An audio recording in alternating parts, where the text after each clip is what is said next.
Sí, sí se ve, Danae. Ok, gracias, gracias.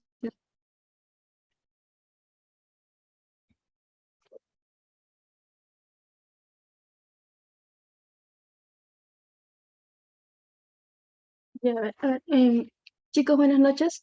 Bueno, nosotros somos parte de la ayudantía de cátedra. El día de hoy se va a realizar la exposición de vías urinarias por parte de 4 docentes. En este caso voy a empezar con la exposición de riñón y mis compañeros van a continuar con los siguientes temas. Bueno, ¿lo pueden observar? Por favor, me confirman. Sí, ya está en pantalla completa. Ok, gracias. Bueno, empezaré en este caso con el índice de la exposición para que tengan un orden en cómo se va a realizar. Primero vamos a hablar sobre las generalidades, luego un poco sobre la lobulación, la formación del riñón. Luego vamos a hablar sobre la configuración externa, donde abordaremos temas importantes como la fascia renal, la celda renal, la cápsula adiposa renal, las relaciones viscerales. Luego vamos a hablar ya sobre la configuración interna, ciertos puntos importantes. También vamos a mencionar tanto irrigación, drenaje venoso e inervación para finalmente continuar con la bibliografía. Bueno, antes de continuar, siempre es importante mencionarles en este caso que las vías urinarias se van a dividir en este caso en los riñones en cuanto a la función de la secreción de la orina. Luego vamos a tener lo que son los cálices renales, pelvis renal con uretes, que son propiamente los conductos excretores, para luego continuar con la vejiga urinaria, que va a ser propiamente el reservorio de la orina, y finalmente teniendo la uretra, que va a ser el conducto evacuador. En este caso, bueno, como mencioné, voy a empezar con el tema de los riñones.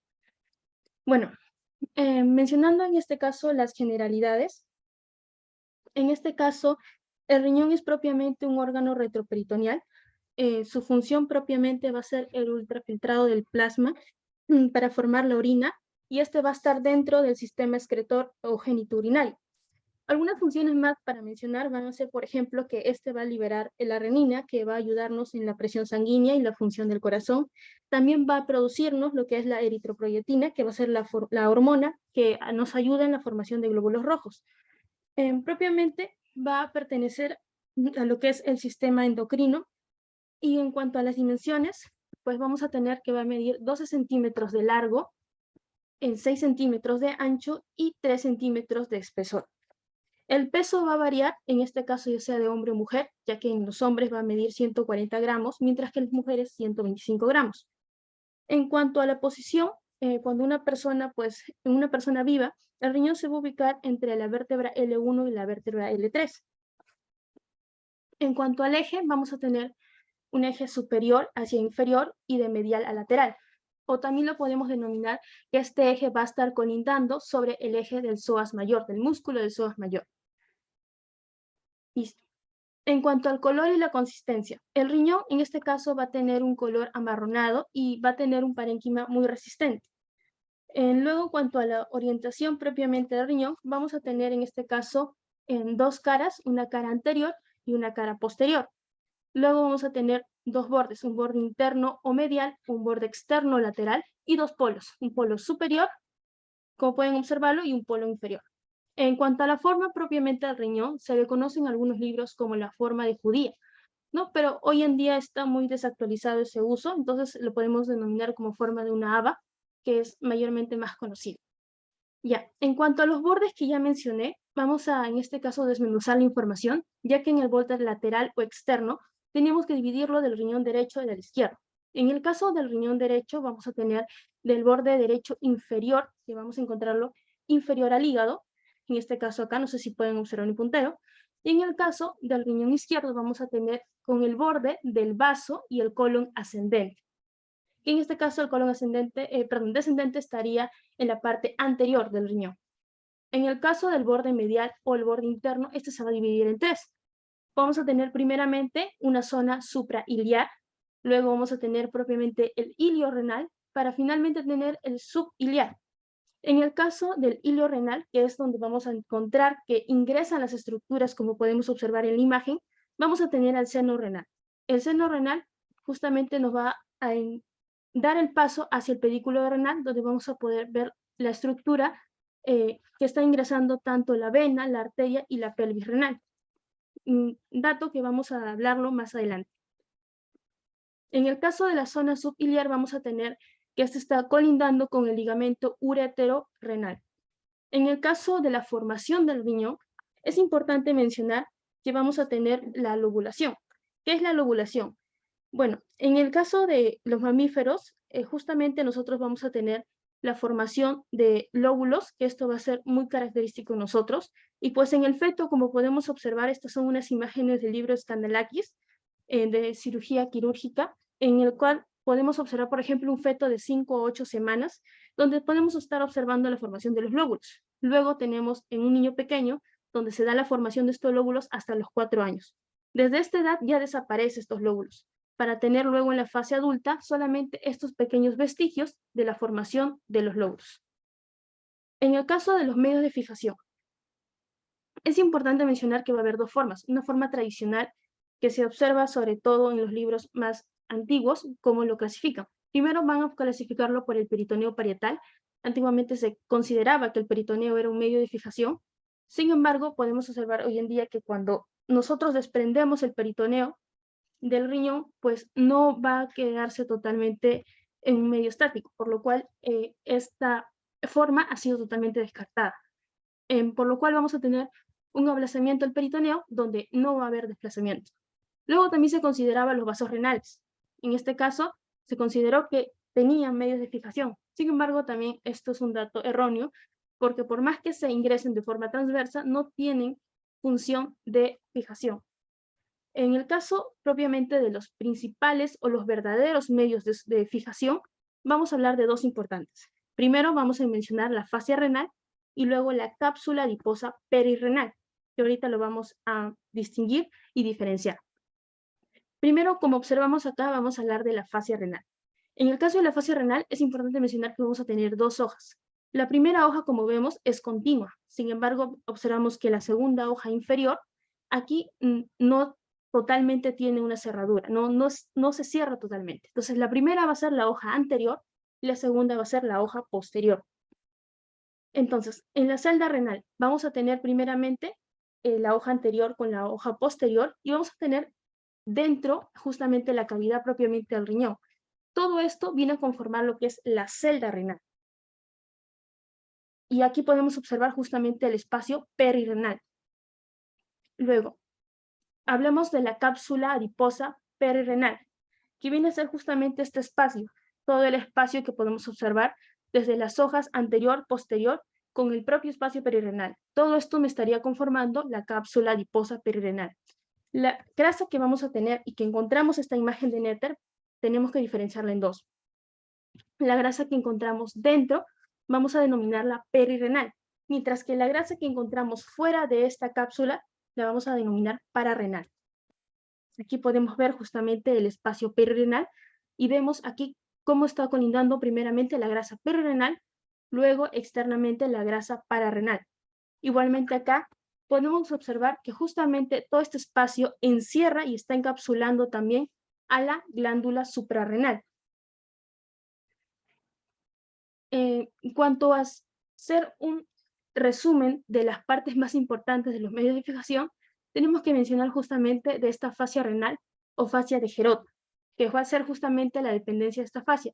Y como mencioné, íbamos a tener dos láminas, una anterior y una posterior.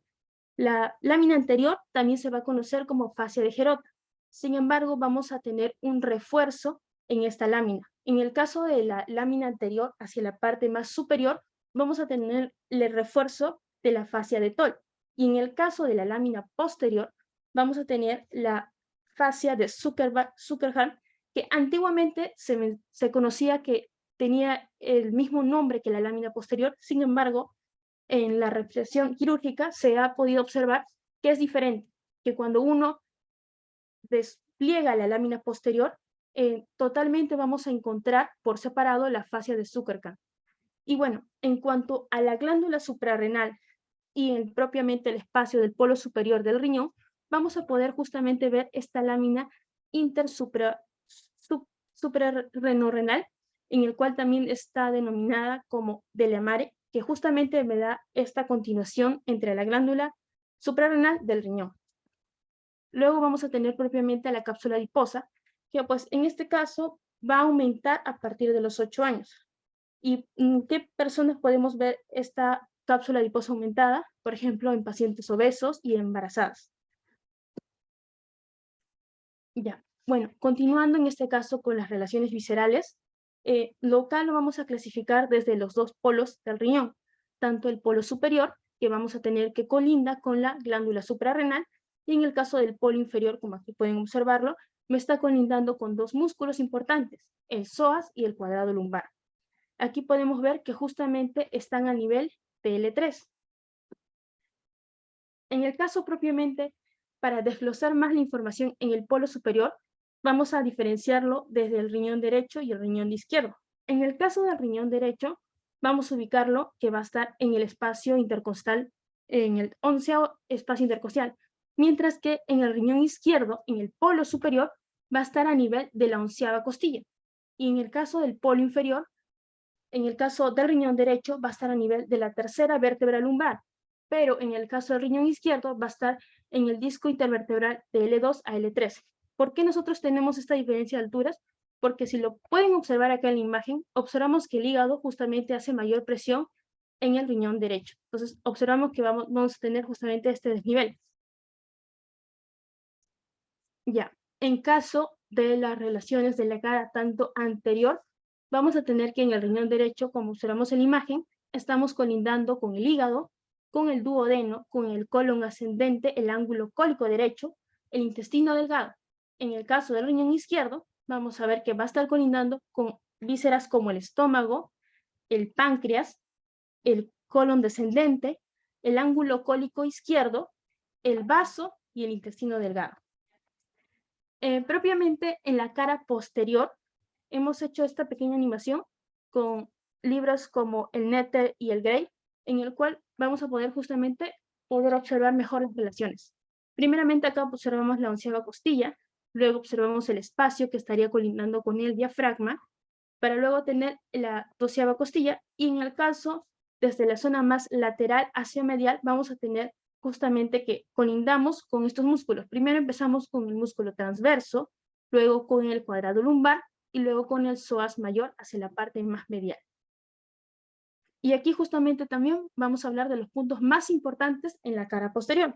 Acá, por ejemplo, vamos a tener los ligamentos arcuatos, que por ejemplo, vamos a ver justamente acá que estamos colindando con la parte del diafragma. Aquí podemos observar justamente el receso de la pleura costodiafragmática. Esto es una zona muy constante, así que no se va a observar siempre en todos los pacientes. Ahora, en cuanto a la altura, como mencionaba, en el caso del riñón derecho e izquierdo va a tener diferentes zonas. Vamos a tener justamente tanto de la 11ª y la 12ª costilla. En el caso de la zona ya lumbar, en la parte más inferior, podemos ver que justamente tenemos acá que está colindando con el músculo psoas mayor y vamos a tener la inervación de 3 nervios importantes. El primero es el nervio subcostal, luego tenemos el nervio hilo-hipogástrico y finalmente el nervio ilioinguinal. En el caso también de las relaciones en los músculos en la parte de la zona posterior, podemos observar justamente acá, en esta imagen transversa, como podemos ver el músculo del psoas mayor, el músculo del cuadrado lumbar, y hacia la zona más posterior también vamos a poder observar, por ejemplo, los músculos erectores de la columna y el dorsal ancho. Y acá observamos la aponeurosis del músculo transverso del abdomen. Bueno, en la configuración interna. Nosotros en la configuración interna tenemos que mencionar que vamos a tener justamente esta cápsula renal. Esta cápsula renal va a ser muy decolable en pacientes que tengan el riñón sano. En pacientes que van a tener un riñón enfermo, pues esta no va a ser de fácil extracción. Entonces, como por ejemplo acá podemos ver en la imagen del Netter, esto es muy fácil en sacar siempre y cuando el riñón sea sano. Ya, en cuanto a la configuración interna, tenemos acá, por ejemplo, la división. En este caso vamos a tener primero la corteza. Aquí podemos comparar la imagen del Netter con una imagen, en este caso del Gray del atlas fotográfico. Como podemos observar, primero vamos a tener hacia la zona más externa, más lateral, la corteza. Luego vamos a tener justamente los tabiques renales, que van a ser estas pequeñas columnas. Y luego vamos a tener ya en la zona más interna, la médula. ¿Qué vamos a tener acá? Vamos a tener primeramente las pirámides renales. Un riñón normalmente puede tener de 10 a 12 pirámides. Se los conoce como las pirámides renales o las pirámides de Malpighi. Aquí podemos observar, también vamos a tener justamente, es en la zona más inferior, las papilas. Vemos justamente, aquí tenemos la pirámide renal, y hacia la zona más inferior vamos a tener a la papila renal. En el caso, como mencioné, la papila renal, aquí vamos a poder ubicarla, y hacia la zona más interna vamos a poder justamente observar la zona glomerular. Y aquí también podemos observar que, por ejemplo, acá vamos a tener en la parte más inferior, más interna, perdón, la área cribosa de la papila. Aquí podemos observarlo de una forma ya más, en este caso, transversal. Y aquí, por ejemplo, vamos a poder observar los túbulos colectores. En el caso del pedículo renal. El pedículo renal, como les mencioné en un inicio, justamente era la zona donde ingresaban las estructuras al riñón. Bueno, para poder ordenarnos y saber cómo van a ingresar estas estructuras, tenemos que ver que van a ingresar desde la zona más anterior a posterior. Entonces, ¿cuál va a ser la primera estructura que va a ingresar al riñón? Primeramente tenemos la vena renal. Luego vamos a tener la arteria renal, para finalmente tener la pelvis renal. Este va a ser el orden de cómo se ingresa en el pedículo renal. Aquí, por ejemplo, podemos encontrar que esta sección va a ser propiamente el hilio renal, mientras que la demás se va a denominar el seno renal. Aquí, por ejemplo, podemos observar que el seno renal vienen a ser solamente estos espacios que está justamente colindándome, diferenciándome desde las pelvis, desde las cálices mayores y menores. Y aquí podemos ver en una corte transversal toda la parte del seno renal. Podemos ver, por ejemplo, acá también la grasa perirrenal que observamos. Luego, en el caso de la pelvis renal, que va a estar ubicada entre L2 y L3, vamos a tener dos porciones. La primera porción, que es denominada cuello, se denomina la porción intrarrenal. Luego, hacia la porción más externa, vamos a tener ya la porción extrarrenal, que es también denominado el fondo. Luego vamos a tener la base. Luego de la base tenemos, como mencioné, el cuello, que en realidad en varios libros no está justamente perfectamente denominado desde dónde a dónde se puede mencionar que inicia el cuello. Luego, hacia la parte más inferior, vamos a denominar la vértice. Y vamos a tener también dos caras y dos bordes. Aquí podemos ver un borde interno, un borde externo. Y también en el caso de las cálices mayores podemos encontrar que vamos a tener cálices de 2 a 3. También vamos a tener justamente, según esta imagen, una cálices mayor superior, una cálices mayor media y una cálices mayor inferior. Y en el caso de las cálices menores, un riñón normalmente tiene de 7 a 14 cálices menores.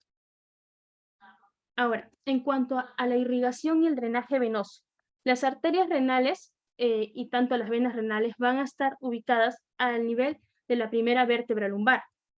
Aquí, por ejemplo, podemos ver en el caso de la arteria renal derecha, que primeramente, como observamos en la imagen, vamos a tener justamente que primero vamos a tener la aorta abdominal y vamos a tener a la vena cava inferior. Entonces, observamos aquí, en el caso del riñón derecho e izquierdo, que, por ejemplo, en el caso de la arteria renal derecha, como podemos observar, va a ser justamente más larga.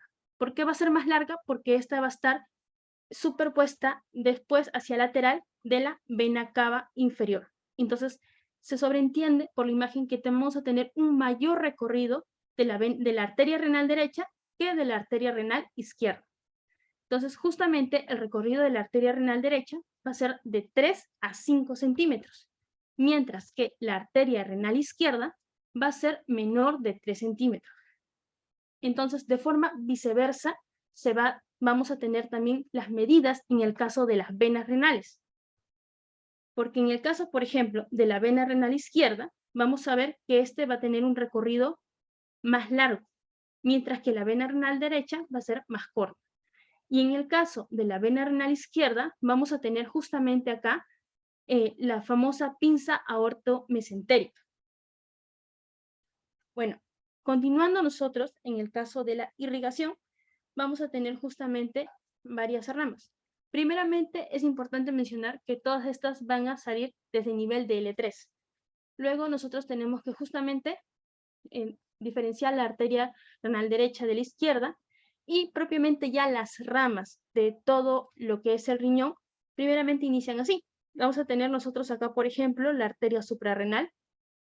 Acá vamos a tener justamente las ramas uretéricas o piélicas, y por ejemplo acá también podemos observar un poco las ramas, en este caso, de las arterias suprarrenales y las diafragmáticas. Ahora, propiamente en las ramas primarias, que ya es la propia división de la irrigación en el riñón, vamos a tener nosotros una rama superior, una rama posterior, una rama inferior y una rama anterior, el cual la anterior se va a dividir en dos, una anterior superior y una anterior inferior. Ahí se puede observar también. Por ejemplo, aquí vamos a tener las dos ramas y vamos a tener luego las arterias interlobulares, que podemos observar que justamente están colindando por las cálices menores antes de llegar a la pelvis renal. Luego vamos a tener justamente las que van a rodear esta pelvis, a las famosas arterias arcuatas, para luego tener a las arterias interlobulares y finalmente tener a las arterias glomerulares. Bueno, en el caso del drenaje venoso, nosotros tenemos que entender que cuando hablamos de drenaje venoso tenemos que hablar desde las venas más pequeñas, en este caso las afluentes. Acá, por ejemplo, podemos observar en esta imagen del testut estas pequeñas vénulas que las llamamos vénulas estrelladas o las estrellas de Verheyen, que luego estas me van a justamente traspasar el espacio perirenal y se van a transformar justamente en las venas interlobulares, como podemos observarlo. Luego vamos a tener justamente, acá podemos ver a las venas interlobulares. Luego vamos a tener, por ejemplo, acá a las venas arqueadas, que justamente me están rodeando en la parte superior de la pelvis renal. Para después tener aquí justamente sus ramas a las venas interlobulares, que están justamente propiamente en el espacio de la columna renal. Aquí podemos observar las venas interlobulares y bueno, también diferenciar que vamos a tener distintos afluentes tanto en las venas del riñón derecho como izquierdo. Por ejemplo, en el caso del riñón izquierdo, es muy diferente al derecho. ¿Por qué? Porque vamos a tener distintos afluentes. Primeramente vamos a tener acá a la vena izquierda suprarrenal. Como observamos, justamente es rama de la vena renal. También, ¿qué más vamos a tener? Vamos a tener a la vena ovárica o la vena testicular, ya sea en mujer sería ovárica y en el varón testicular. También viene a ser una rama de la vena renal. Luego vamos a tener justamente esta vena que está rodeándome en el espacio perirenal y me está traspasando la parte de la glándula suprarrenal, que sería el arco venoso exorrenal. Luego vamos a tener justamente esta famosa anastomosis, que va a ser la anastomosis renohemiácigos de Teufer y Leyers. Luego, para pasar a la vía linfática brevemente, en el cual vamos a tener justamente en este caso tres vías, una vía anterior, media y posterior, y podemos ver justamente acá los ganglios yuxtaórticos o prevenosos van a ser tanto en la parte anterior y posterior, y en el caso de la zona medial vamos a tener el ganglio retrovenoso o el aórtico lateral. Y acá justamente en la parte ya glomerular podemos ver justamente el plexo linfático subescapular. Y mencionar que en el caso de la vía linfática capsular es diferente a la vía linfática renal. Ahora, finalmente, hablando de la inervación. La inervación es muy importante tenerlo en cuenta. En este caso va a estar dividido por el tronco simpático lumbar, como podemos observar. Luego vamos a tener acá a los nervios espláncnicos, tanto el mayor como el menor. Luego vamos a tener justamente en la parte más inferior el ganglio y el plexo mesentérico superior, que este me va a dar a su vez el plexo celíaco. Y esto me va a dar justamente acá estas dos inervaciones, el ganglio aórtico renal, que a su vez me va a dar al plexo renal que está en la parte superior, la parte anterior superior de la arteria renal. Bueno, eso es todo en cuanto a la exposición de riñón. Les agradezco su atención y si tienen alguna duda me pueden mencionar o escribir en el chat.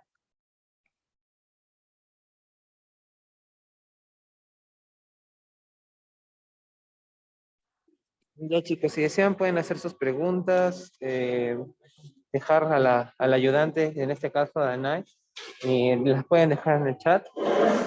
Descansamos un minuto y vamos a ir ahora con uréteres. Así que la ayudante para uréteres se puede hacer presente mientras van dejando sus preguntas en el chat.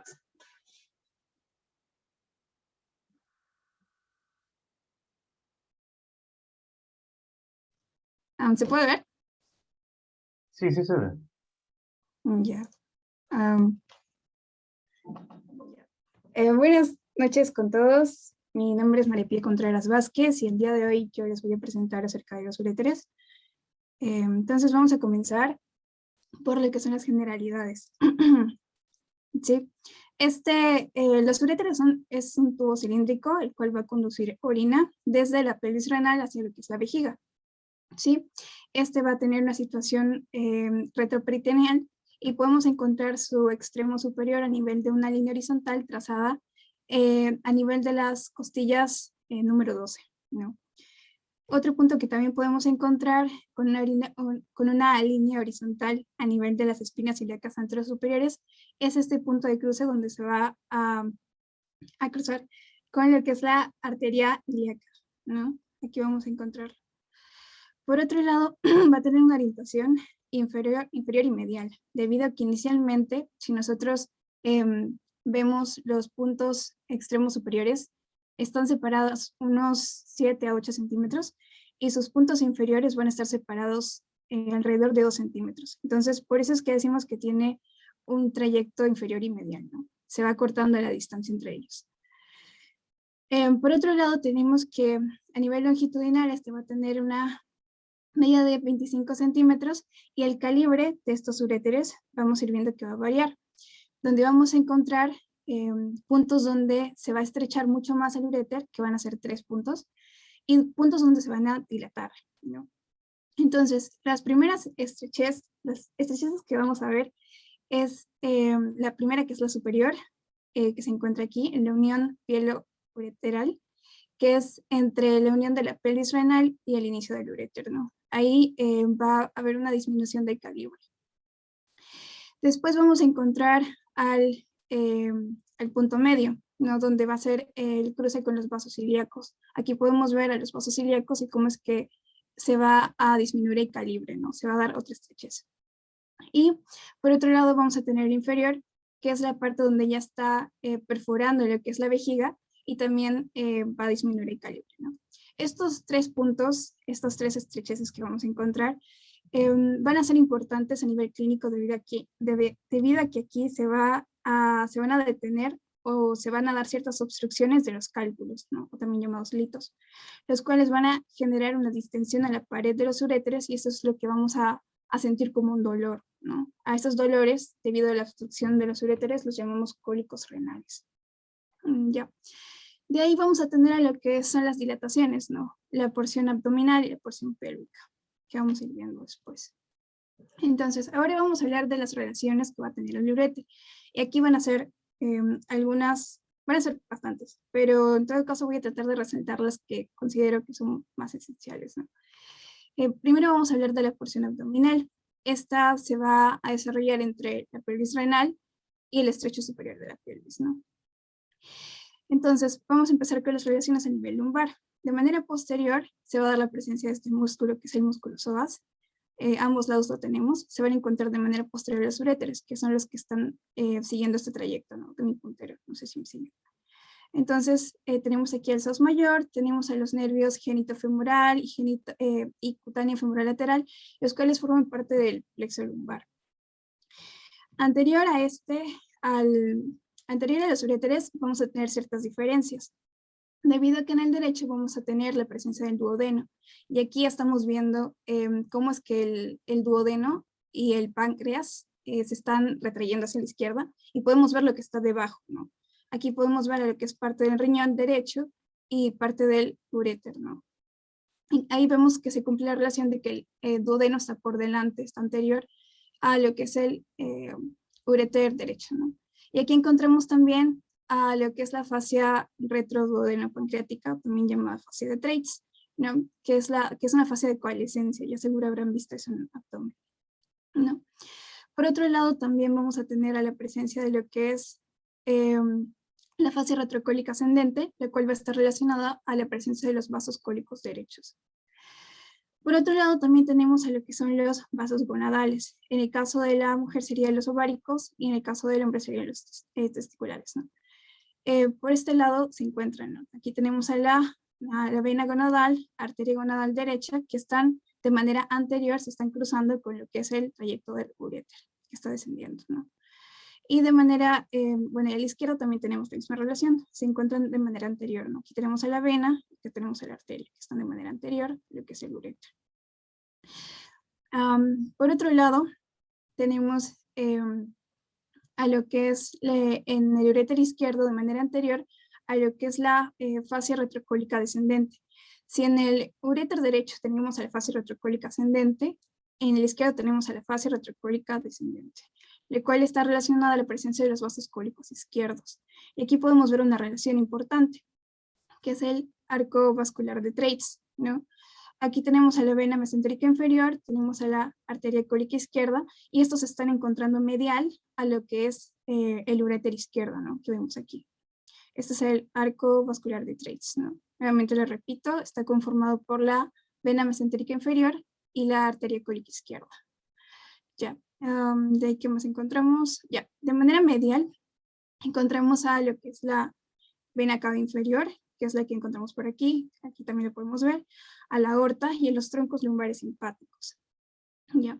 De ahí ya les mencioné, medialmente al uréter encontramos al arco vascular de Treitz, que es el que ya les había señalado por aquí, y lateral vamos a encontrar lo que es el colon ascendente y colon descendente, en el lateral a lo que es el uréter derecho y izquierdo respectivamente. Después vamos a tener una importante cruce con un vaso, que es a nivel de la porción sacroiliaca, ¿no? Tenemos aquí a lo que es la aorta, ¿sí? Esta es la aorta abdominal. Entonces, a simple vista uno puede pensar que se encuentra de manera central, ¿no? Pero en realidad está ubicada de manera desplazada a la izquierda. Entonces, esto va a hacer que cuando los uréteres desciendan, se van a cruzar con las arterias ilíacas de manera diferente. Entonces, el uréter derecho, que es el que encontramos por aquí, va a descender y se va a cruzar con el origen de la arteria ilíaca externa, que es la que se encuentra por acá. La arteria ilíaca común sale de la aorta, esa es la arteria ilíaca común, se bifurca en externa e interna, ¿no? Entonces, en el uréter derecho encontramos que se está cruzando a nivel del origen de la arteria ilíaca externa. Por otro lado, en el uréter izquierdo encontramos que se va a encontrar de manera anterior a lo que es la terminación del ilíaco común, de arteria ilíaca común, que es la que se encuentra por aquí, ¿no? Entonces, esa diferencia tengan en cuenta. Ya, entonces pasamos ahora a la porción pélvica. Esta se va a encontrar desde el estrecho superior de la pelvis hasta la vejiga.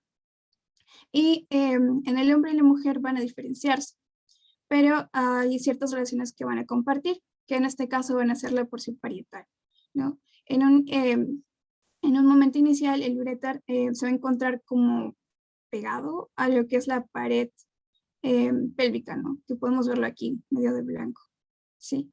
Entonces, lateral, vamos a encontrar la pared pélvica, que es esta parte que estoy señalando con mi puntero.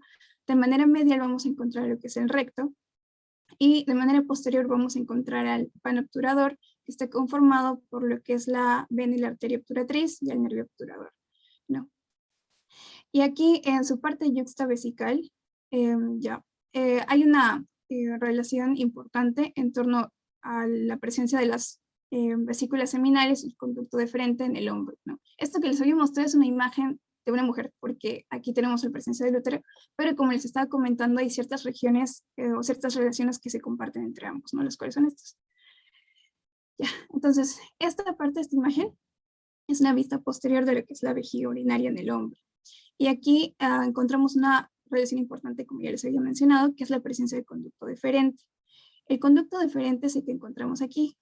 Mi puntero lo está siguiendo. Ese es el conducto deferente. Y este es el uréter que está descendiendo de manera posterior hacia lo que es la vejiga, ¿sí? Entonces acá vemos que se están como cruzando de nuevo.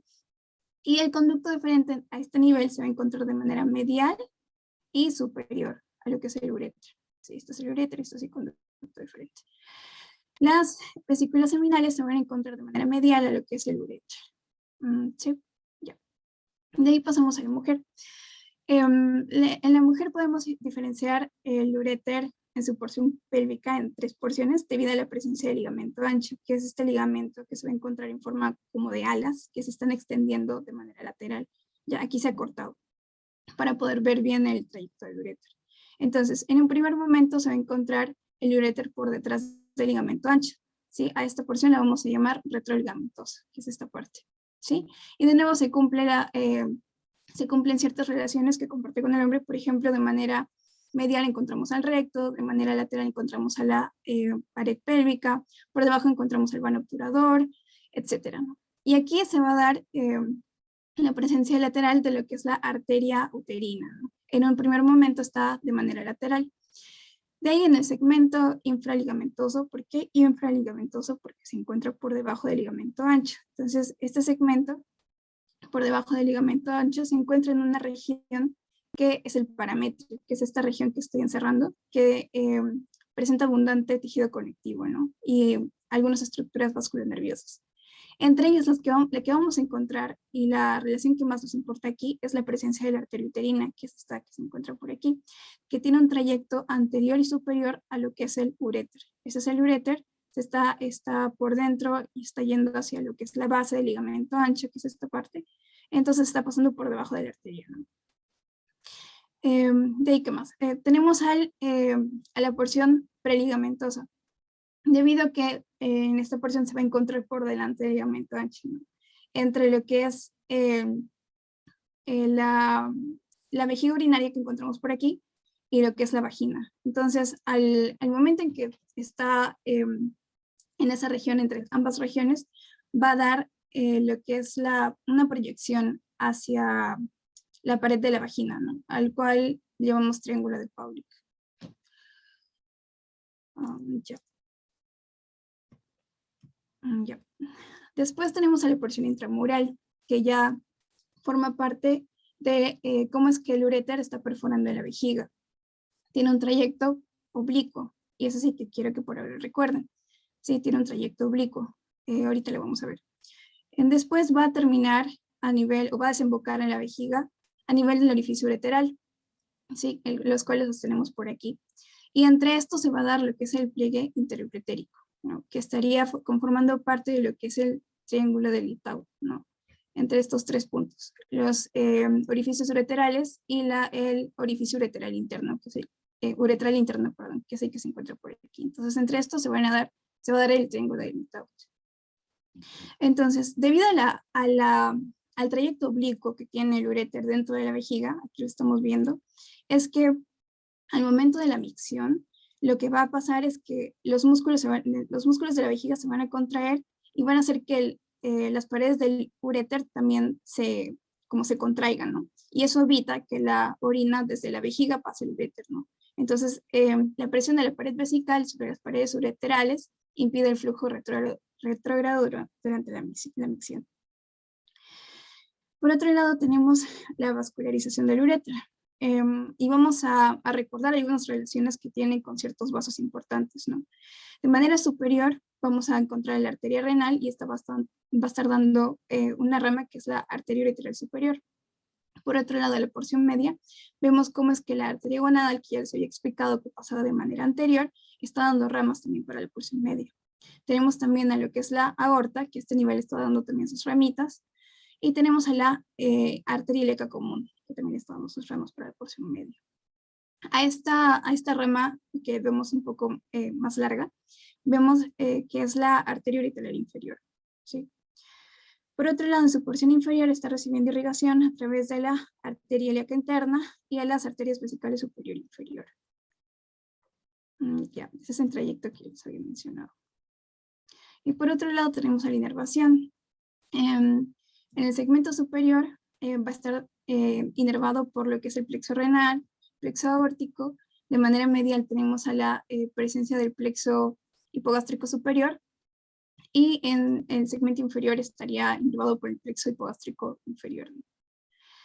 Por otro lado, el dolor somático referido del uréter se puede apreciar a nivel del flanco del laringinal y del escroto y va a estar transmitido por los nervios desde T11 hasta L2, principalmente L2. Y eso sería todo, chicos. Muchas gracias.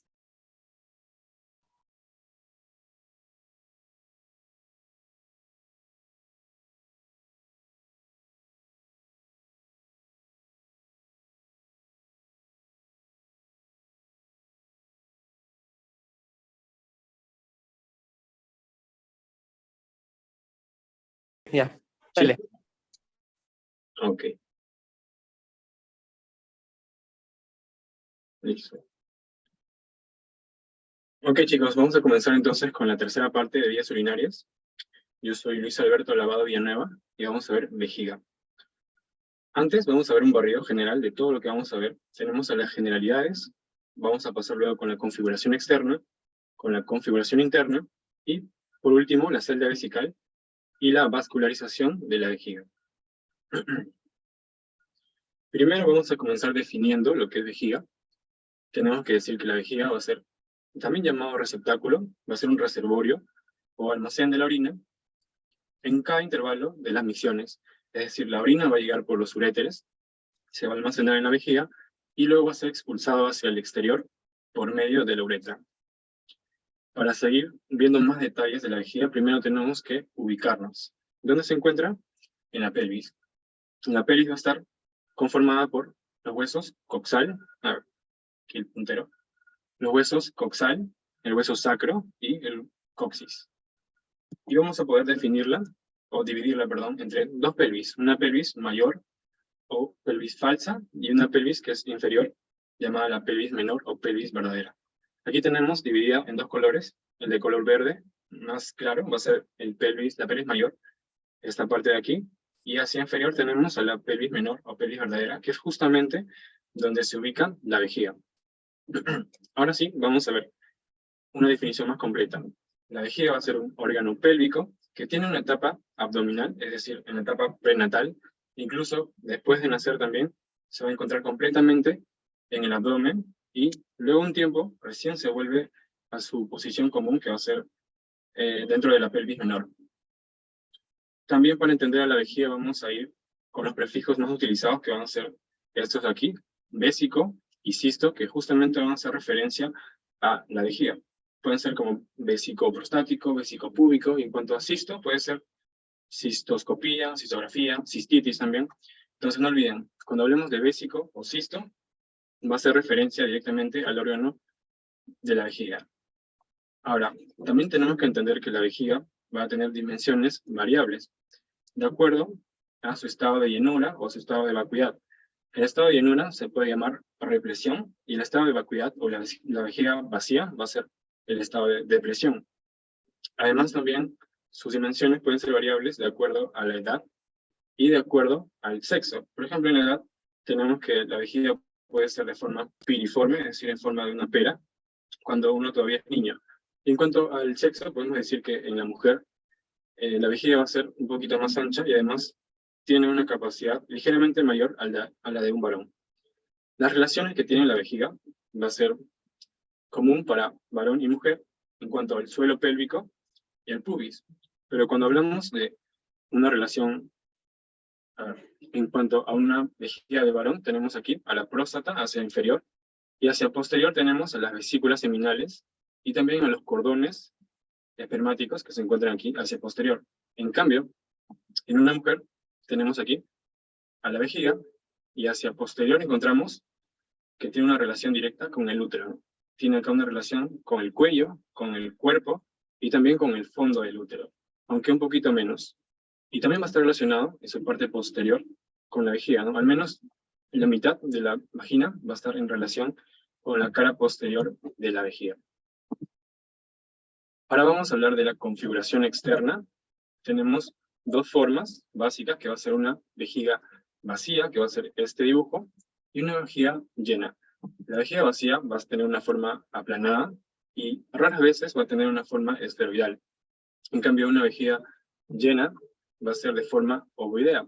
Como les dije, también va a tener una forma piriforme, una forma de pera, que va a ser más estrecho hacia posterior y más grueso hacia posterior y más estrecho hacia superior. Y las capacidades que podemos decir que tiene la vejiga van a ser una capacidad fisiológica que va desde 150 a 500 centímetros cúbicos, pero si lo ponemos en un término medio, va a ser de 300 centímetros cúbicos. Otras capacidades que también podemos nombrar va a ser la capacidad máxima en el ser vivo, que va a ir de 2 a 3 litros, si es que esta represión o llenamos a la vejiga de forma lenta. En cambio, en la capacidad máxima en un cadáver, ya que este va a ser un poquito más rígido, el tejido va a ser un poquito más rígido, estamos hablando de 1000 a 1200 mililitros, y esta capacidad fue descrita por el anatomista Testot. Ahora vamos a hablar sobre la vejiga vacía, posteriormente vamos a hablar de la vejiga llena.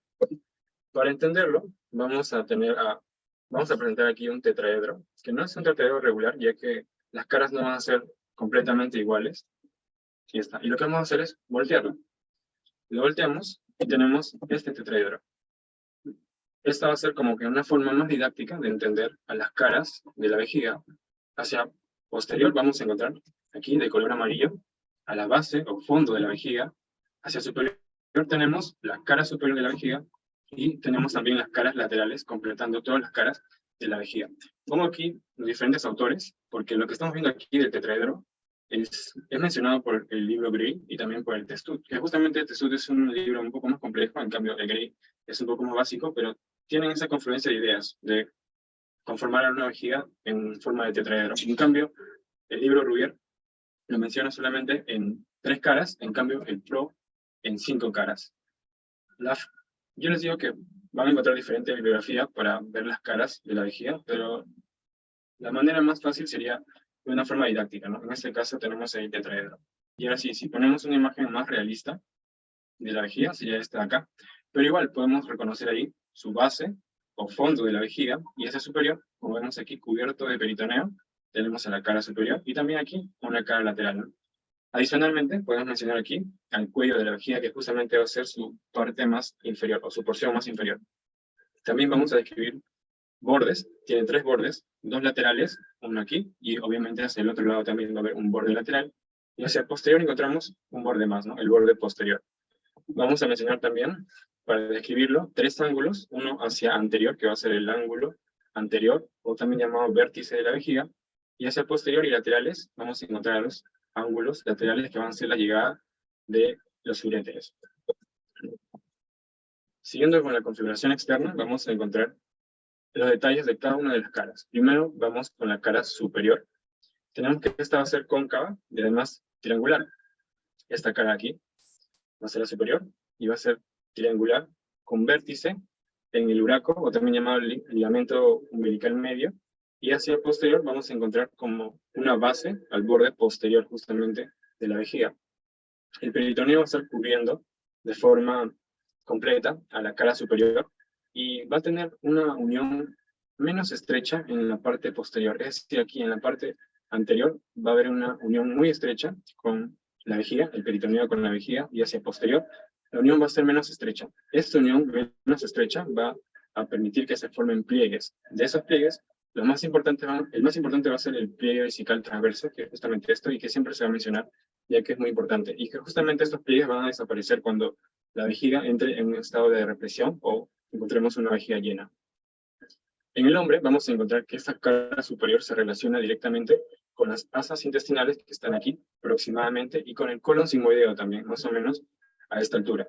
En cambio, en la mujer vamos a ver que está relacionado con el cuerpo del útero, que es este de aquí, con el cuerpo del útero, al menos en su tercio superior, con el cuerpo del útero y también con los ligamentos anchos. Perdón, este es el cuerpo del útero, este sería el cuello. Este es el cuerpo del útero y también va a estar relacionado con los ligamentos anchos que van a tener una continuación con el peritoneo, que justamente está revistiendo esa cara superior. La cara anterior inferior va a ser convexa y se va a dirigir o va a estar orientada hacia anterior e inferior. Y vamos a encontrar aquí ligamentos que van a estar uniendo la pared anterior de la pelvis, que va a ser aproximadamente aquí, con el cuello de la vejiga.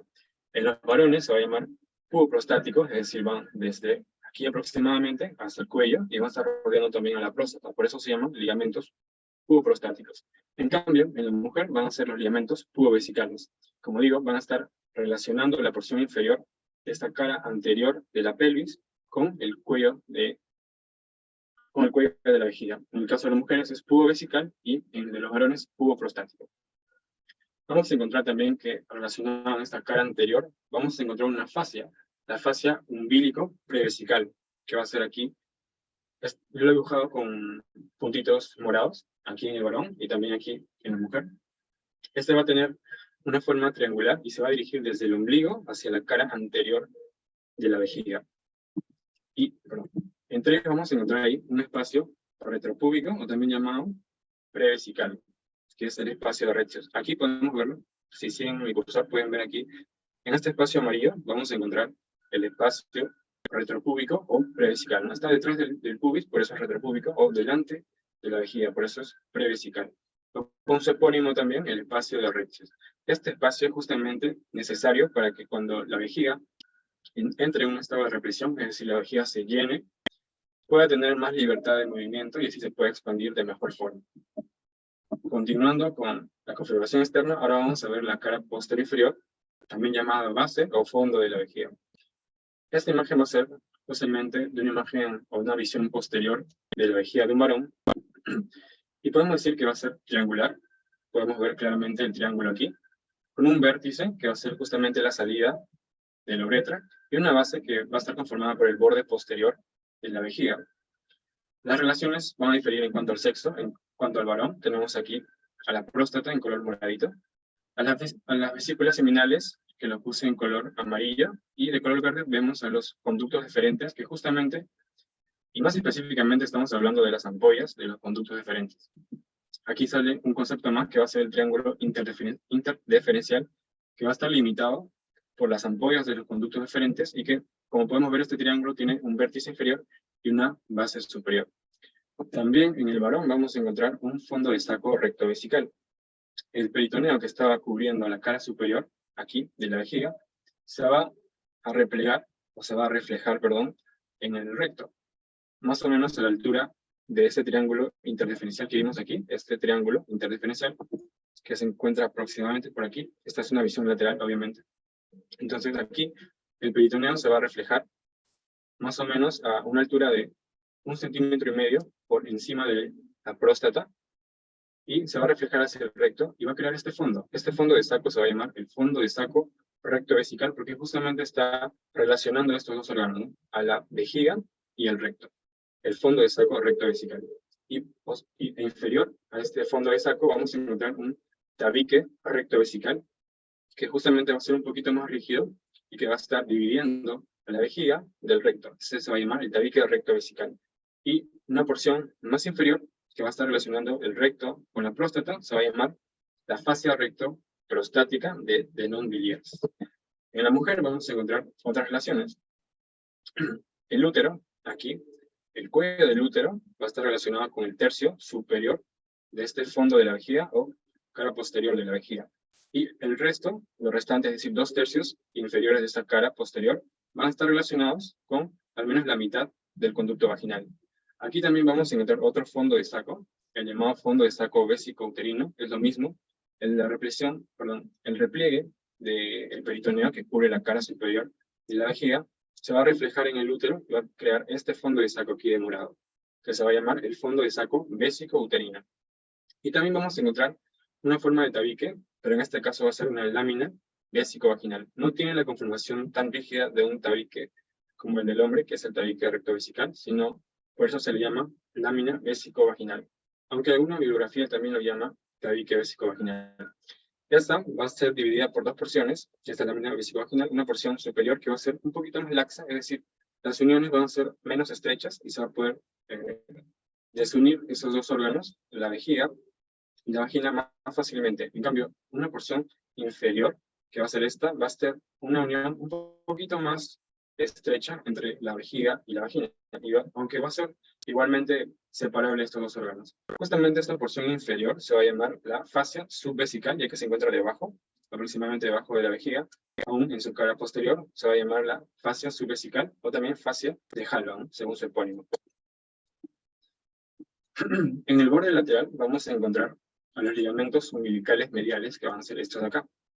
Este de aquí, de color verde, va a ser el ligamento umbilical medial, que justamente va a ser la arteria umbilical obliterada, es decir, esta arteria umbilical que funcionaba en la etapa prenatal, se va a obliterar, es decir, se va a cerrar, y va a conformar luego al ligamento umbilical medial. Luego vamos a entender que este peritoneo va a estar rodeando a este borde lateral. Este peritoneo que va a estar en la cara lateral de la pelvis, también va a estar relacionándose con este borde lateral, y justamente también con los bordes de los conductos deferentes. Este es el conducto deferente en un varón, y también se va a relacionar con el borde lateral, que es este de aquí, o este de aquí, ¿no? El borde lateral de la vejiga. El borde posterior de la vejiga va a ser más cóncava, y va a tener la unión entre la cara superior, que es esta de aquí, con esta imagen de aquí, la cara superior y el fondo.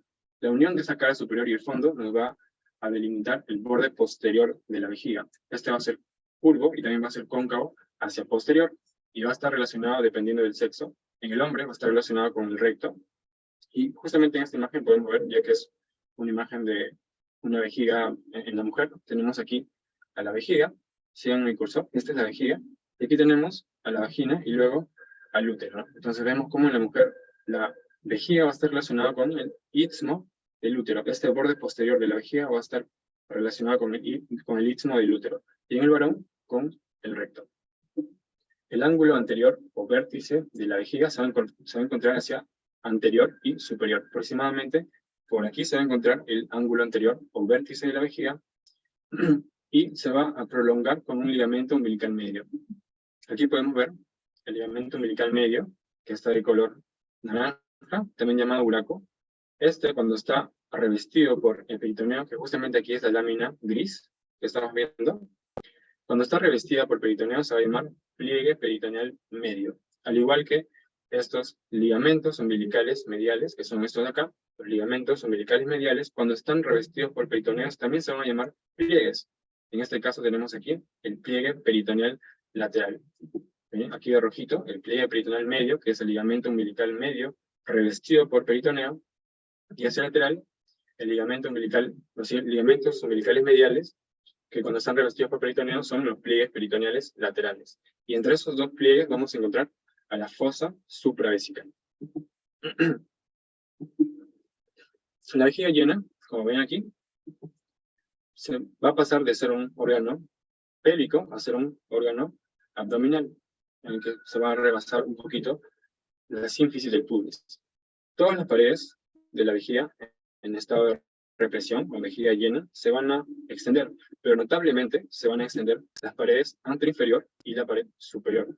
Además también las paredes laterales, es decir, esta pared superior y la pared anteroinferior se van a extender al igual que paredes laterales. ¿Qué nos indica eso? Que el fondo de la vejiga va a ser la parte o la porción de la vejiga que menos se distiende en una vejiga llena o en una vejiga de represión. En cuanto a las paredes anteriores y superiores, vamos a encontrar que el buraco, que es este de aquí, se va a elevar por encima de la sínfisis del pubis. Esta es la sínfisis del pubis, que es la articulación que une a los pubis, el derecho y el izquierdo, y se va a elevar entonces por encima, aproximadamente 2 a 3 centímetros por encima de la sínfisis del pubis. La distensión va a ser desigual en esas dos paredes, en la superior y la anteroinferior. Como podemos ver, la anteroinferior se va a distender ligeramente en comparación de la cara superior, de la pared superior de la vejiga, que como vemos tiene una extensión o una distensión muy considerable y significativa. Justamente esta elevación o distensión considerable de la cara superior va a formarnos un receso. El peritoneo que está, como dije, tapizando, revistiendo esta cara superior, se va a reflejar aquí en el buraco con el ligamento umbilical medio, y cuando sea arrastrado por estos dos órganos, por el buraco y la pared superior de la vejiga, vamos a tener aquí formado un fondo llamado el receso prevesical. De amarillo aquí está el receso prevesical. En las paredes laterales vamos a encontrar que los bordes, que antes eran llamados bordes, cuando la vejiga se llena, es decir, cuando la vejiga está en represión, van a formar caras, las caras laterales, que aquí si siguen las líneas punteadas de color morado, vamos a encontrar a las caras laterales que justamente se van a revestir del peritoneo, de las caras laterales del pelvis, de la pelvis.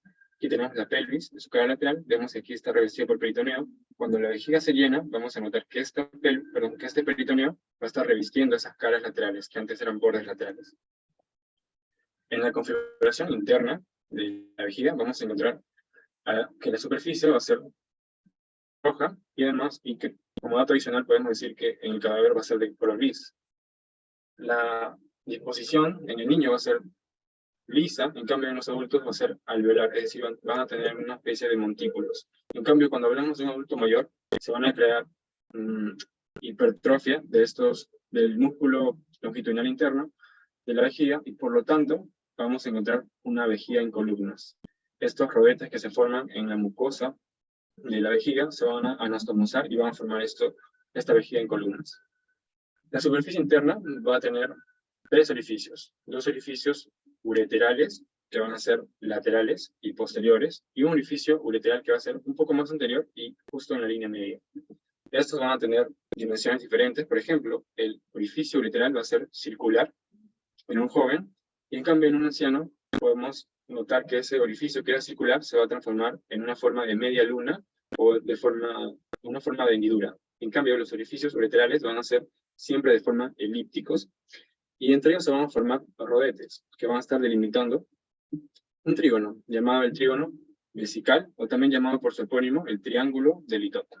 Eso acá va a ser el triángulo de Litot, va a ser conformado por los rodetes que se forman por los músculos justamente del fondo de la vejiga, que van a tener como vértices a los orificios ureterales y principal vértice al orificio uretral. Como base vamos a encontrar al pliegue interuretérico, o también llamado por su epónimo, la barra de Mercier. Entonces tenemos ahí un triángulo, el trígono vesical, que tiene una base conformada por el pliegue interuretérico, que se encuentran entre los 2 orificios ureterales, y como vértice tenemos al orificio ureteral. Los orificios ureterales van a tener una separación de aproximadamente 2,5 centímetros, 2 centímetros y medio, y estos orificios ureterales van a tener una separación con el orificio uretral de 2 a 3 centímetros. Es por eso que se dice que este trígono vesical aproximadamente se le puede asemejar a un triángulo equilátero. Y la pared vesical, aquí rápidamente, va a estar formada por la capa mucosa, aunque en algunas bibliografías vamos a encontrar que se menciona también una capa submucosa. En este caso vamos a ver la capa mucosa, que es más que todo histología, pero recuerden que esta capa mucosa va a estar conformada por un epitelio de transición, o también llamado ureotelio. La capa muscular va a estar conformada por el músculo detrusor, o también llamado músculo expulsor de la orina, que va a conformar a las paredes de la vejiga, y va a tener 3 capas. Una capa longitudinal externa, que va a ser esta de acá, y una capa circular media. Vemos aquí, rodeando a esta imagen que está conformando el cuello de la vejiga, a la circular media, y así en el interior podemos encontrar a la capa longitudinal interna. Entonces no se olviden que el músculo que está conformando a la vejiga, excepto al trígono vesical, pero sí a toda la vejiga, va a ser el músculo detrusor, o también el músculo expulsor de la orina. Y que va a tener 3 capas, una longitudinal externa, una circular media y una más interna, que va a ser la longitudinal interna.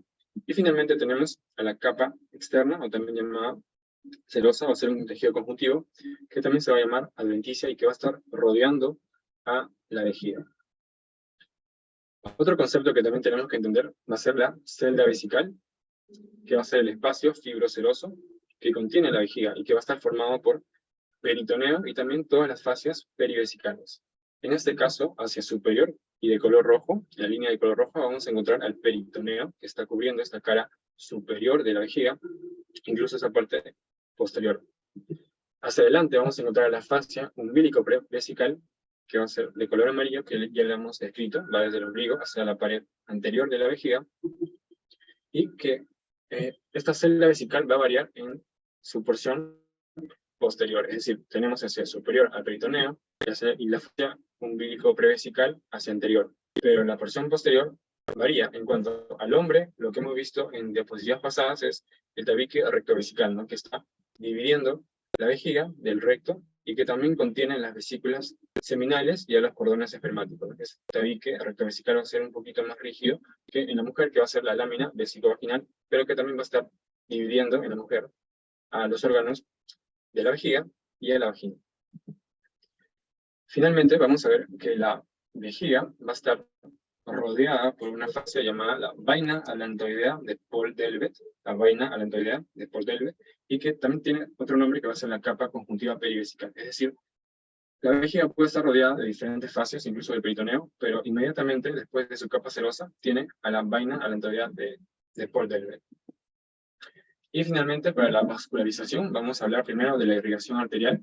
Para ello, vamos a hablar primero de la arteria aorta en su porción abdominal, cómo se va a dividir en sus ramas terminales, llamadas las ilíacas comunes, que va a ser este de aquí y este de aquí.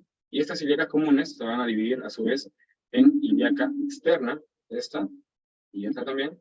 Y finalmente, y también va a dar otra rama que es la arteria ilíaca interna, que es esta y esta, o también llamada arteria hipogástrica. Justamente esta arteria va a ser la protagonista, porque va a ser la que va a irrigar a la vejiga.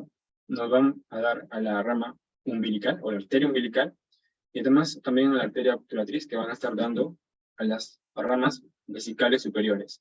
De esta arteria hipogástrica o ilíaca interna también van a estar saliendo la vesical inferior, directamente de esa arteria, de la ilíaca interna, o también puede salir de troncos comunes. Pero en este caso, para que sea más didáctico y más entendible, pues que directamente está saliendo de la hipogástrica o de la ilíaca interna, esta vesical inferior, y que está irrigando la porción, obviamente, inferior de la vejiga. Otra arteria que sale de la misma ilíaca interna va a ser la pudenda interna, y que nos va a dar a la arteria vesical anterior, que va a estar irrigando la pared anterior de la vejiga. Y si tenemos una superior, una inferior y una anterior, tenemos hacia el posterior, debe existir una vesical posterior. Esta vesical posterior va a salir de una rama, que justamente va a ser una rama de la arteria ilíaca interna, o también hipogástrica, que como dije, va a ser la protagonista completa de la irrigación de la vejiga. Esta vesical posterior va a salir de la arteria rectal, o también llamada la hemorroidal media. Así completamos la irrigación de la vejiga con vesicales superiores, vesicales inferiores, una vesical anterior y una vesical posterior. Es válido también decir, como dato adicional, que todas estas arterias se van a anastomosar para poder irrigar de forma más correcta o más propicia a la vejiga. Finalmente vamos a hablar del drenaje venoso, y por ello, igual que como hicimos aquí, vamos a definir algunas venas importantes. La vena cava inferior va a ser la confluencia de las dos venas ilíacas comunes, y esta a su vez va a ser confluencia también de las venas ilíacas externa y de la vena ilíaca interna, que va a ser esta aquí. Al igual que en la irrigación arterial, vamos a ver que en el drenaje venoso, la vena que va a ser protagonista va a ser la vena ilíaca interna, que es justamente la que va a recibir todo el drenaje venoso de la vejiga. Hacia anterior, vamos a tener, antes de eso, toda la vejiga va a tener un drenaje venoso por una red superficial, y esta red superficial se va a unir hacia los plexos. Aquí he dibujado en forma de Michi a los plexos venosos, uno anterior, que va a ser el plexo prostático, o también llamado por su epónimo el plexo de Santorini. Hacia anterior, hacia laterales tenemos a los plexos vésico-prostáticos, y hacia posterior tenemos al plexo venoso seminal. Y todos esos plexos van a estar desembocando o drenando a la vena ilíaca interna, que justamente luego va a pasar a la vena ilíaca común. Estas dos venas ilíacas comunes se van a unir y van a formar la vena cava inferior, y esta va a llegar al corazón. Ok, chicos, aquí termino. Esta es la bibliografía. Y gracias por su atención. Hemos visto la tercera parte de vías urinarias, ahora vamos a pasar con la cuarta parte, que va a ser uretra.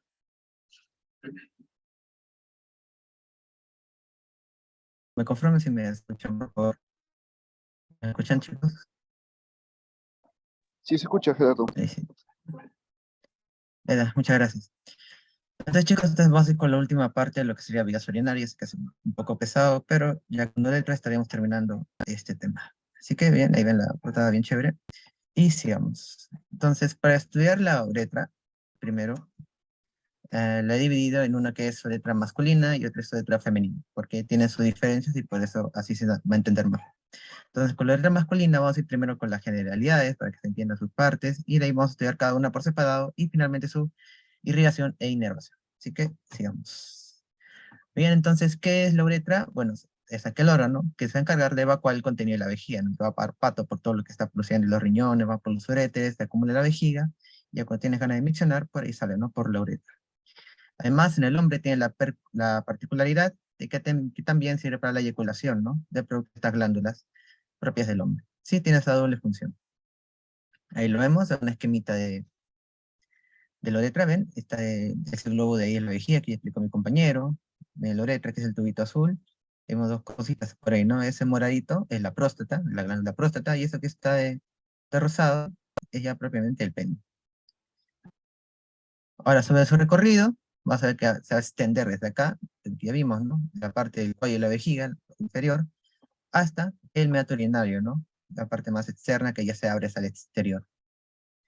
Así que vamos a ver sus partecitas. Aquí los vemos, vean. Primero viene por acá, pasa vertical a la próstata, ¿no? Ven cómo la atraviesan. Aunque si bien puede haber casos en que va un poco más hacia anterior o hacia oblicuo, de manera oblicua, es común verlo así, ¿no? Lo pasa de manera vertical a la próstata.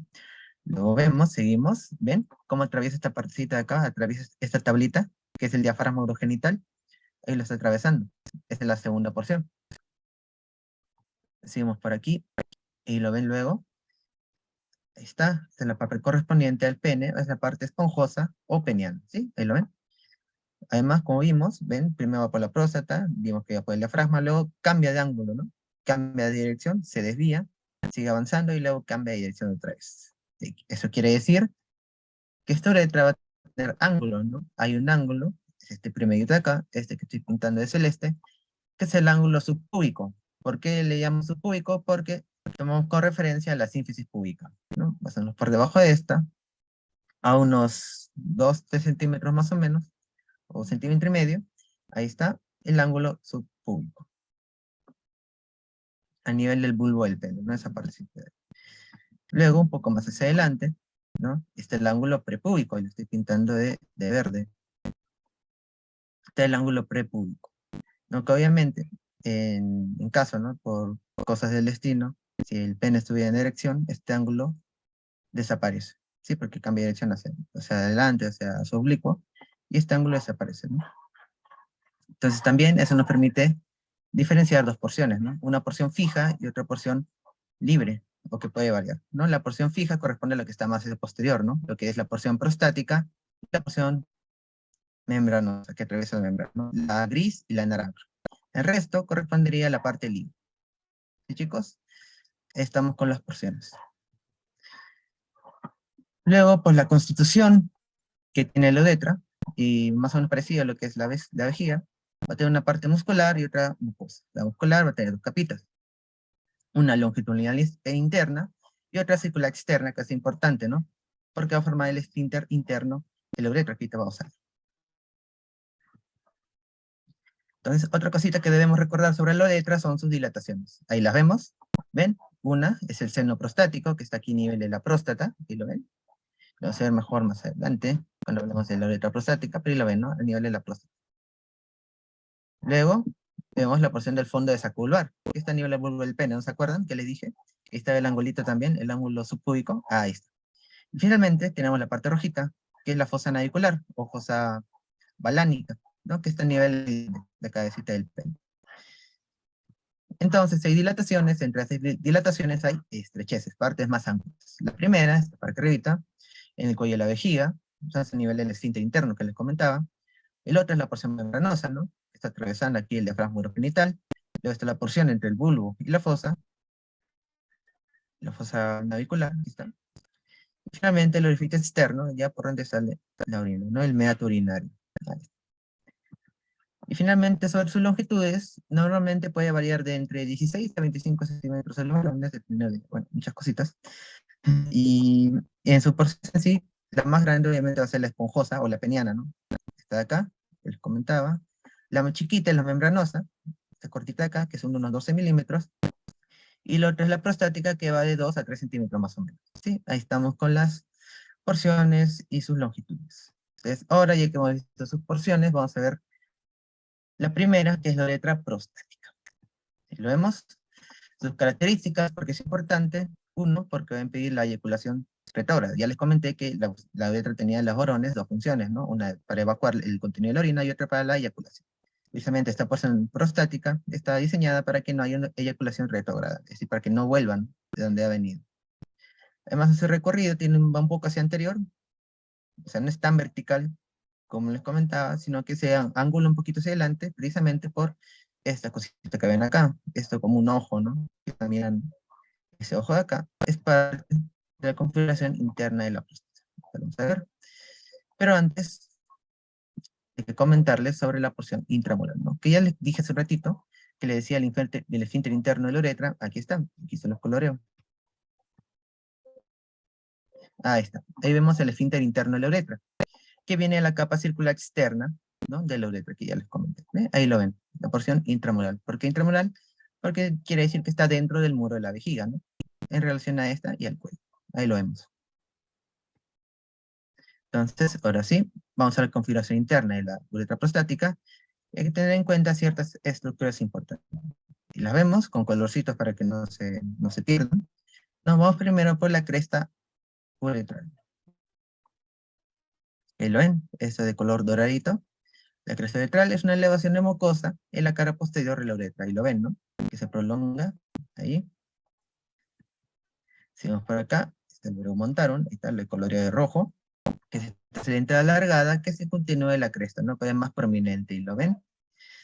Luego, en este veromontaron, o también llamado colículo seminal, hay un fondito saco, este orificio, que corresponde al utrículo prostático, que es un rezago embriológico de los conductos paramesonéfricos, ¿sí? Este acá al medio, que está en el vértice del colículo seminal, o veromontaron, ahí lo ven.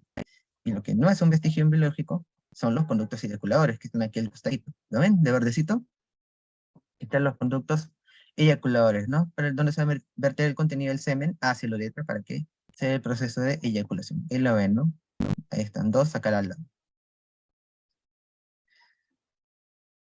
Además, en la otra imagen aquí de la esquina pueden ver el colículo seminal, lo veromontaron. Hacia adelante también hay pliegues de mucosa llamados los frenos del colículo. Está a los lados de la cresta uretral. Y finalmente, ven esto que he remarcado de amarillo, que lo he encerrado, ¿no? Ven que hay bastantes agujeritos que están desembocando ahí. Eso de ahí son los senos prostáticos. ¿Por qué? Porque ahí se vierte el contenido de la glándula prostática, ¿sí? Ahí se vierte y por eso se le llama seno prostático. ¿Dónde están? Ya lo vimos. A los lados del colículo seminal o veromontano. Ahí lo ven, ¿no? De amarillo. En las dos imágenes, ¿sí? Ahí están, los senos prostáticos. Muy bien, entonces ahora podemos pasar a la uretra membranosa. Entre sus características tenemos que, como les comentaba, es la porción más chiquita de la uretra, ¿no? De unos 12 milímetros, además es la menos dilatada. Está rodeada de músculo tanto estriado como esquelético, es decir, voluntario e involuntario, y eso va a ser importante porque aquí va a estar el esfínter externo de la uretra, ¿no? Ya les comenté el interno, que está en el cuello, ¿no? ¿Te acuerdan? La porción intramural. Aquí va a estar el externo. Vamos a hablar un poco más de él más adelante. Además, esta posterior va a estar en relación al recto, y separado por él por el triángulo recto uretral, ¿no? Que está ocupado por un músculo del mismo nombre, hacia posterior. Otras cositas que debemos recordar, que a veces se suelen confundir acá, es sobre las glándulas de Cooper, que ahí se las voy a colorear, miren, ahí están de moradito, que lo vean de nuevo. Ahí están las glándulas de Cooper. ¿Dónde están? Están hacia posterior y hacia el lateral de la uretra membranosa, ¿no? Son dos, ahí están hacia los lados, ahí lo ven dibujada. ¿Y qué es lo importante acá? Que su contenido, o sea, si es una glándula, tiene que verter su contenido hacia un lado, ¿no? En este caso va a ser hacia la uretra, pero no hay que confundirse, no desemboca en la uretra membranosa, sino desemboca en la uretra peniana, la que está más abajito, ¿no? La siguiente porción. Ahí está. Ahí veo que vean el conductito, ¿ven? La uretra membranosa es esta de acá, la que estoy sombreando, que está atravesando por este platillo, ¿no? Que es el diafragma genital. Vean que no desemboca ahí, desemboca un poquito más abajo, ¿lo ven? Correspondiente ya a la uretra esponjosa o peniana. Otra cosa importante que les comenté es el esfínter externo de la uretra, o también llamado rap de esfínter. Ahí lo ven, lo vemos en el recorte para que lo vean mejor. ¿Ven? Ahí lo voy a colorear. Vean el esfínter cómo se colorea. Entonces ya coloreado podemos notar muy bien cuál es su forma, ¿no? podríamos pensar como un esfínter, ¿no? Que es como un anillo, ¿no? Como otros esfínteres que conocemos, pero en realidad no es así. Es un esfínter incompleto hacia posterior. Pues se dice que tiene forma una letra omega, ¿no? El omega tiene más o menos esa formita, ¿no? Es un anillo incompleto hacia posterior. Que también es importante que recuerden que a diferencia del interno, este tiene control voluntario, es decir, que cuando tú te aguantas ahí para ir al baño, aquí estás usando al esfínter externo de la uretra, ¿no? Por control voluntario. Y está inervado además por el nervio pudendo. ¿Sí? Eso no se deben olvidar, chicos. ¿Por quién está inervado? ¿Y cuál es su diferencia con el esfínter interno de la uretra? Sí, eso es importante que recuerden. No se olviden, es voluntario. Cada vez que te aguantas para orinar, ahí está tu esfínter externo. Bien, entonces ahora podemos pasar a lo que es la uretra esponjosa. O la uretra peniana también, ¿no? ¿De dónde a dónde va? Obviamente, ¿no? Ya hablamos de la uretra membranosa, entonces va a ir de eso. La fase inferior, de este diafragma, ¿no? O sea, donde termina, hasta el meato urinario o u orificio externo de la uretra, ¿no? Para liberar el contenido hacia el exterior. Además, este mismo lo podemos dividir en dos partes. Una vulvar y otra pendular o distal. La vulvar está en relación con esto de acá arriba, que es el bulbo, y los músculos bulboesponjosos del pene, ¿no? ¿Se acuerdan dónde estaba el ángulo subpúbico? Más o menos por ahí. Ahí está. Ahí lo ven, esta porción de acá arribita. Ahí está. Y que es importante aquí, ya se los dije, ¿no? Hace una diapositiva, se lo volvamos para que recuerden. Aquí se los dije, ¿no? ¿Se acuerdan la glándula de Cooper? Aquí están, hacia posterior y lateral. Y su contenido se vierte no en la uretra membranosa, sino en la uretra peniana, ¿no?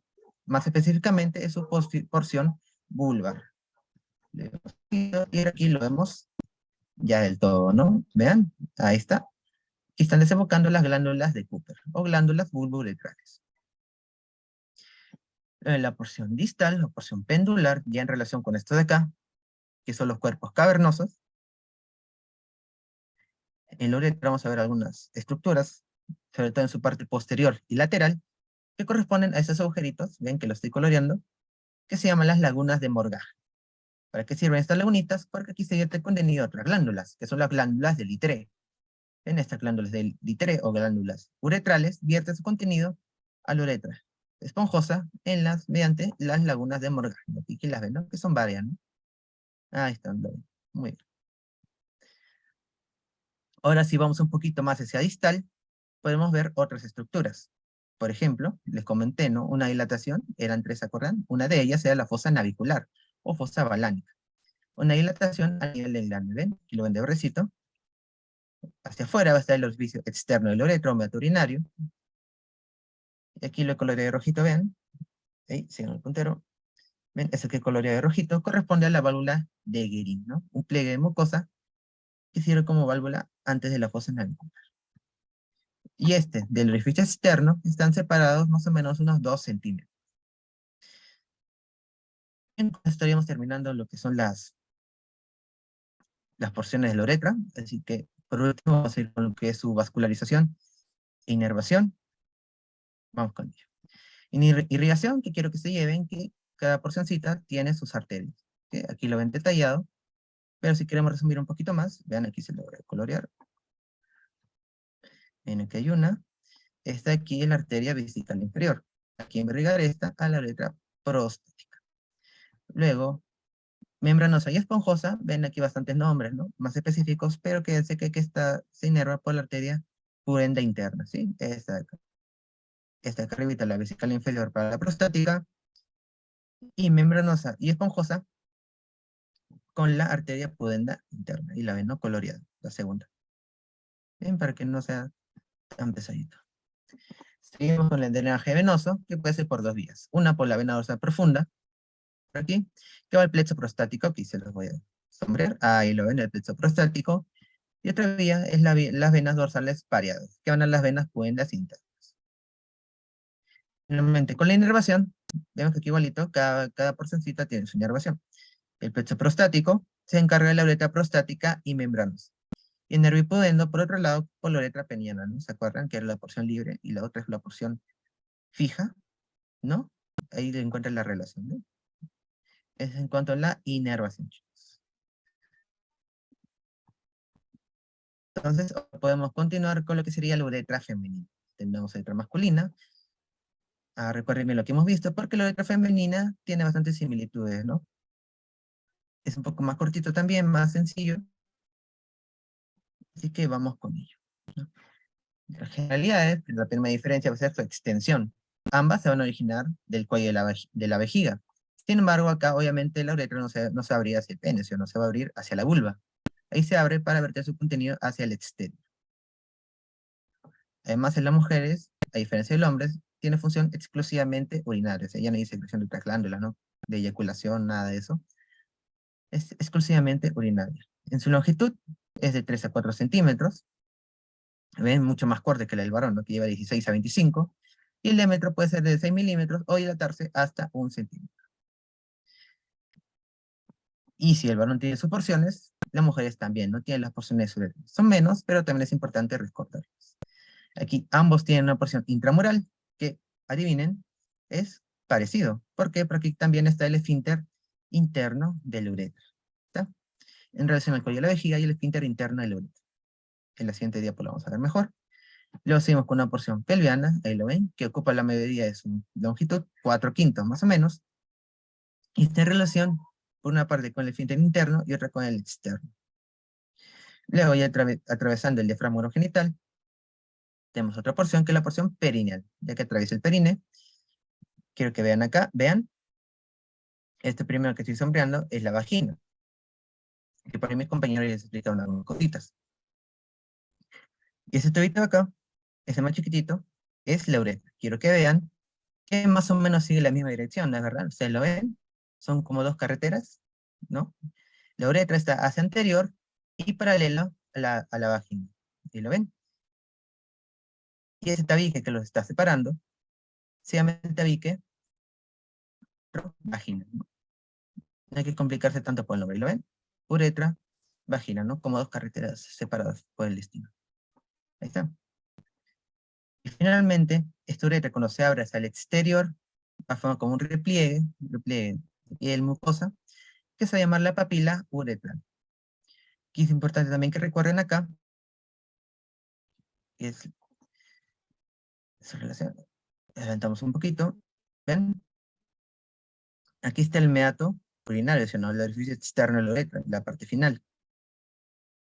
Esta de acá está posterior a esto que colorea acá el rosadito, que es el clítoris. Esta es posterior a unos 25 milímetros más o menos. Esa es su relación.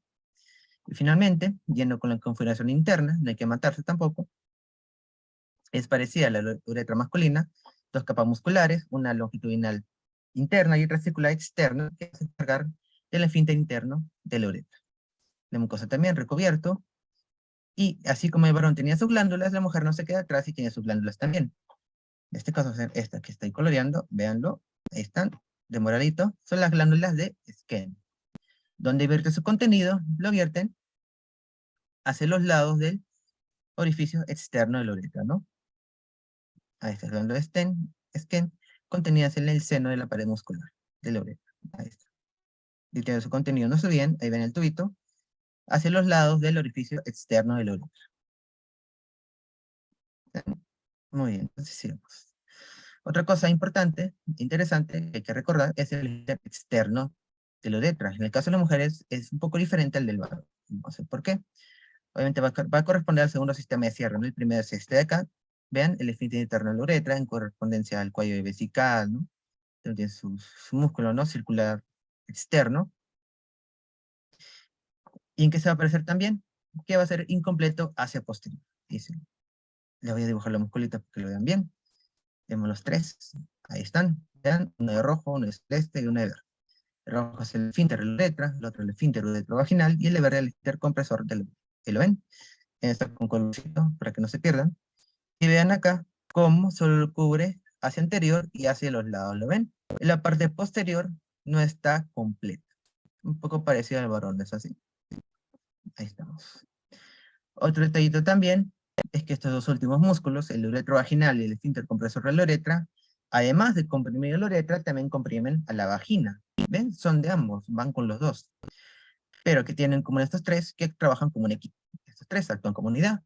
Así permiten la compresión de la uretra y que de esta manera no se o se haga la continencia urinaria, ¿no? Voluntaria. ¿Ves? Y aquí igualito va a estar inervado por el nervio pudendo, ¿no? Porque es un esfínter voluntario. Ahí está, parecido. Ahí encuentran la relación entre ambas células.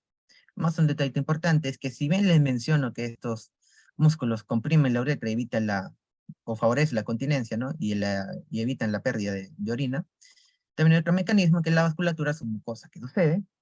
En esta capa submucosa hay bastante vasitos, vasos, arterias, venas, que al momento de dilatarse o aumentar su irrigación, hacen que estas mismas paredes se separen entre ellas y así favorecer el cierre de la uretra.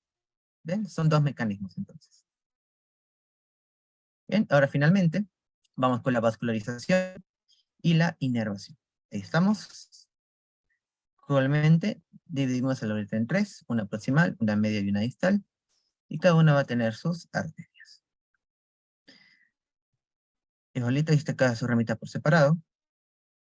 Y se la señalo, por ejemplo, esta primera de acá, para la porción proximal, es la vesical inferior. Esta acá está con la flechita, vesical inferior. Seguimos, ese de ahí, ya les comento a mi compañera, es la arteria uterina. ¿Ven? Arteria uterina, y la otra acá es la arteria vaginal. Ambas para la porción media y distal. Y también en la distal está la puerta interna. Que quiero que noten acá también, que todas ellas, si se les quiere facilitar un poco más, no se olviden que todo viene de la ilíaca interna, sino la arteria hipogástrica, ya les comenté a mi compañero también. Si queremos ser más específicos, la ilíaca interna, su tronco anterior, no hay dos troncos, uno anterior y otro posterior. Y si queremos ser aún más específicos, vamos a estas ramitas de acá que les mencioné. ¿Sí? Vamos de mayor hacia menor, con la irrigación. Con el drenaje venoso no es tan complicado, es igualmente mediante plexos, van al plexo vesical, y el de este a la vena puede interna. Con la inervación, así como el varón cada porción tenía su inervación propia, aquí les he puesto la inervación de los esfínteres. Vemos este de acá, este que está encerrado con circulitos, es el plexo hipogástrico inferior. ¿Para quién? Para el esfínter interno. ¿Por qué? Porque el esfínter interno es autonómico, ¿sí o no? No es voluntario. Está inervado por fibras autónomas. Ahí lo vemos, el plexo hipogástrico inferior. Por otro lado, tenemos el esfínter externo de la uretra, que es el mecanismo. Ahí lo ven, saliendo de ahí. Es nervio pudendo, nervio para la contracción voluntaria del esfínter externo de la uretra.